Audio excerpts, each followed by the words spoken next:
Good morning, boys and girls of the internet. Today we're working on a 2008 Ford Focus. Now, I just made this video for TikTok, and since half of you people aren't on TikTok, I figure I would make the video for you guys to see it here on YouTube, and it gets to be longer than 60 seconds. Isn't that nice? So this car came from the auction. It's going on a car lot. We do all the servicing for these cars before they go up for sale, and this one came to us. Got the 2-liter 4-cylinder engine. Motor runs fantastic.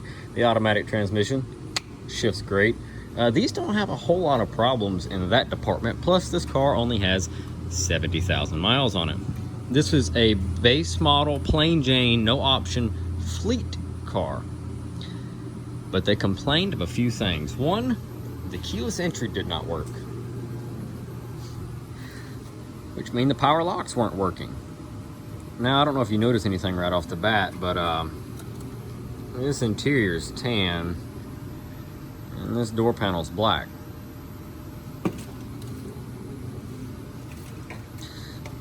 And if you look down here, you can see a window crank. Yeah, so now let's go back here.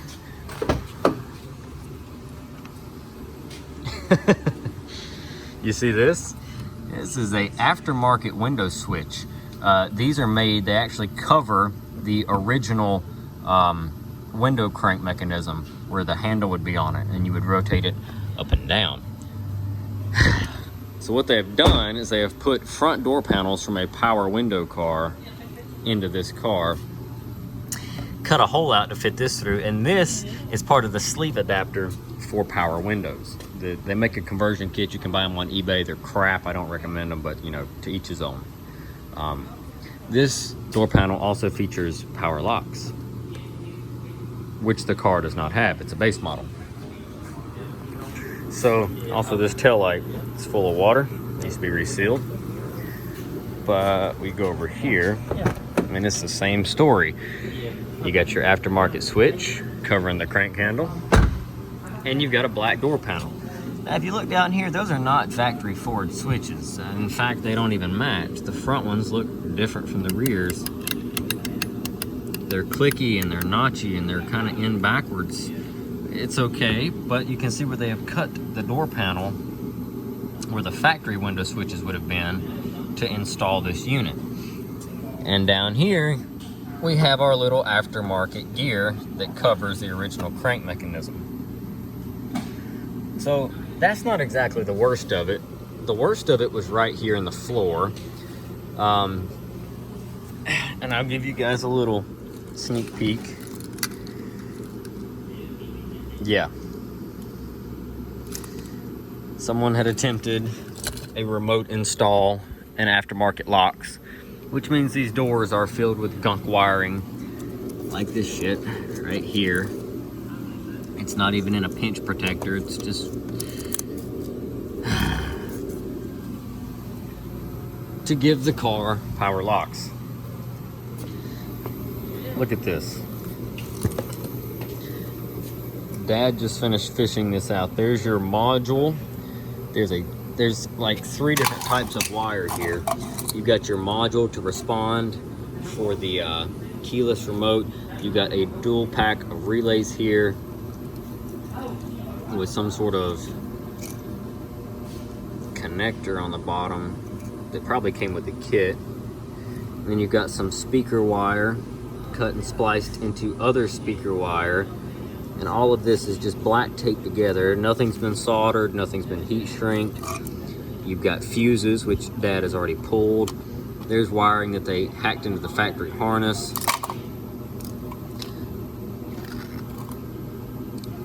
It goes all the way over to here. You've got another dual pack of fuses that are electrical taped together to make a fusible link. And look how thin that gauge wire is. I mean, that is teeny wiring.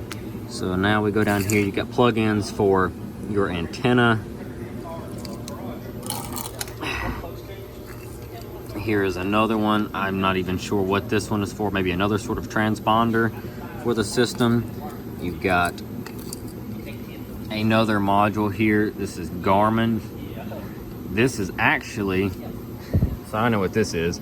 This is actually probably part, this is probably either for a GPS system that was in the car, or it's part of a tracking device maybe that car lots put on the cars so that they can monitor them where they go, and if you don't make your payment they can shut them down. Garmin, I've not seen Garmin units that do that, so this is more than likely just for something for a GPS. But once again, fleet car, there's no telling.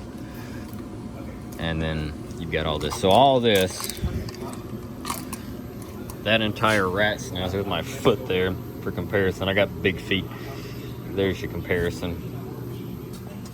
All this stuff was crammed underneath here. And they even had it tied in through the brake pedal switch. It was grounded over here by the serial port. You've got grounds over here. They just self-tapped in. I mean, you've got more wires just fished and stuffed and coming out. It's I freaking hate aftermarket alarm systems. Look at all this electrical tape. And Dad brought this because he thought he was gonna have to tape stuff back together, but this is all the stuff that just we unpeeled and came out. Dad really wants to take these door panels out and go to a junkyard and find the correct tan door panels and just put window crank handles back on it and make them manual windows again. Those are the interior matches and it would be fine. This was a cheap base model fleet car. It is so base. It doesn't have, it's got the teeny little heads up or teeny little LCD display, the just plain most boring little radio. It does have heat and air conditioning. It has no other options. It's even an automatic.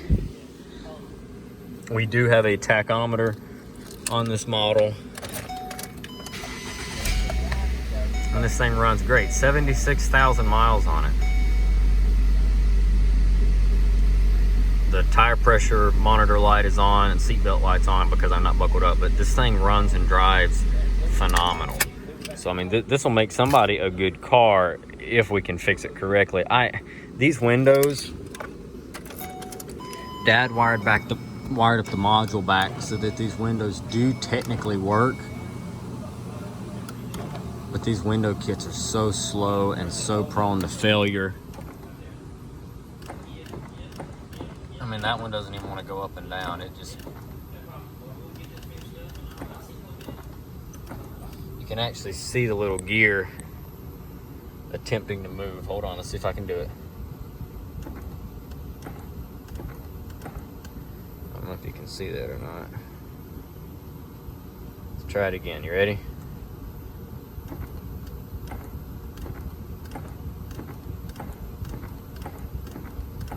See it?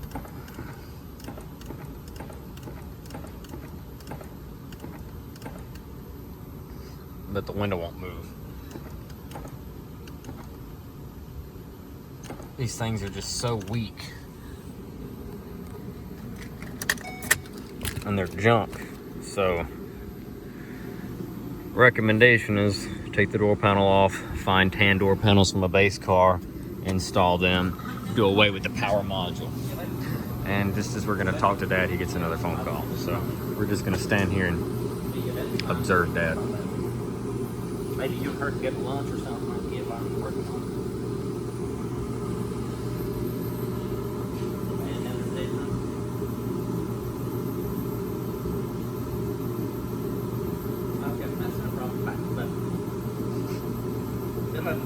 What's up? Not much. How about you? We were just telling the internet about how you want to rip these door panels out and go back to factory door panels with crank windows. So it'll sell better. So it'll sell better. That'd be... It's still a Focus either way. Right. But I think it would sell better. Especially for the money they want for it. Right. So personal recommendation, he wants to rip those out, put this factory stuff back in it, and move on. But I mean, do you see this? Look at that. mix. Junk. Oh, I have a theory about this piece of the harness. Being a fleet car, they probably had one of two things: either a factory or like a GPS unit that was hard mounted, or I don't know that Garmin makes them, but I wondered if it was a tracker for the car. You know how car lots put the trackers in there, but the plug-in looks more like stereotypical GPS type stuff. So I'm wondering. This was not even plugged up. Right, it was not. But it was in there. It just wasn't to that. So I'm wondering if that was for a GPS they had maybe hard mounted. Yeah. From being another car lot. Right, or being a fleet car, maybe the company that owned it before. I don't know, because this is a one-owner car. One owner. Good Carfax, no accidents, nothing like that. Low mile. And it's clean. I mean, it's in good shape. These little Focuses will sell. It's a good car. We've just got to... I like that. Did you see that? The transition? All right, you ready? Let me do it the other way. Here we go.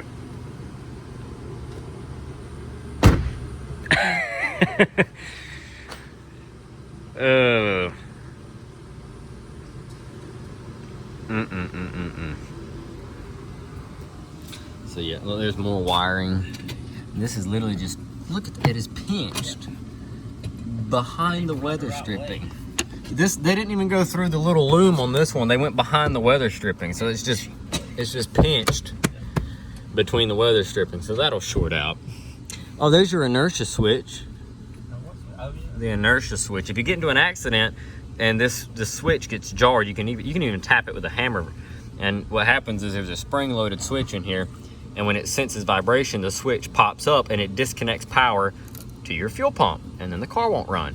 And then you come over here and you push this back down and the car will start. So if you're ever in any type of Ford, and you get into a small accident or hit a big pothole or anything, and the car cuts off, Google the location of your inertia switch, because it varies between Ford models. Mustangs are in the trunk, Rangers are down here in the kick panel, and apparently on newer Focuses, it's right here in the kick panel. Oh, and F-150s are under the steering wheel, Dad says.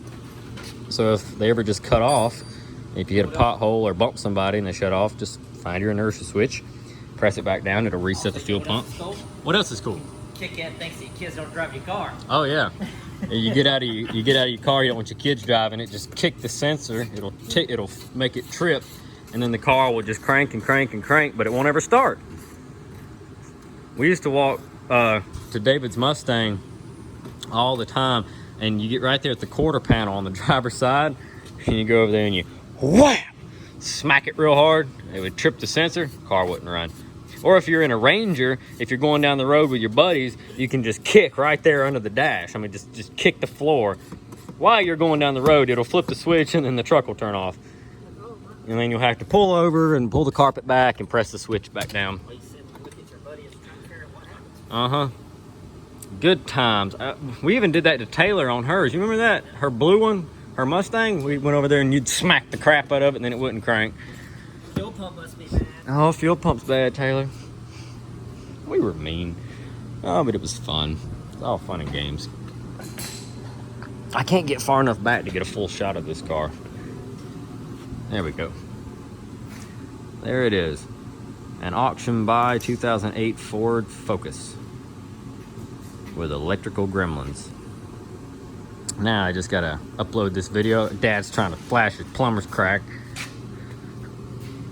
I just have to upload this video and put my little AWOO license plate in there, and bam, we're good to go. Somebody who makes stickers, contact me. I want a bunch of those stickers made so I can actually put them on stuff instead of having to Photoshop that damn thing in. That's a pain in the butt, and I'm no good at Photoshop, so I need some AWOO stickers right there.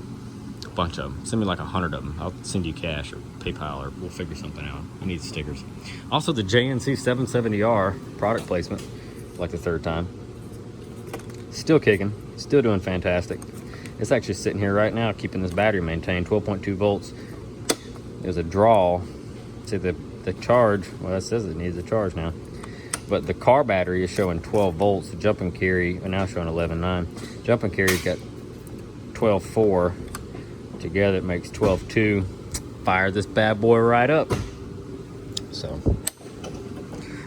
all right. Jumping off here, we got other stuff to work on, bigger fish to fry. Drop a comment down below, folks. Let me know what you think. We'll catch you in the next one. Don't put aftermarket alarm systems on your car. You know how I feel about those. I'm just gonna rip it out. Thanks for watching, guys.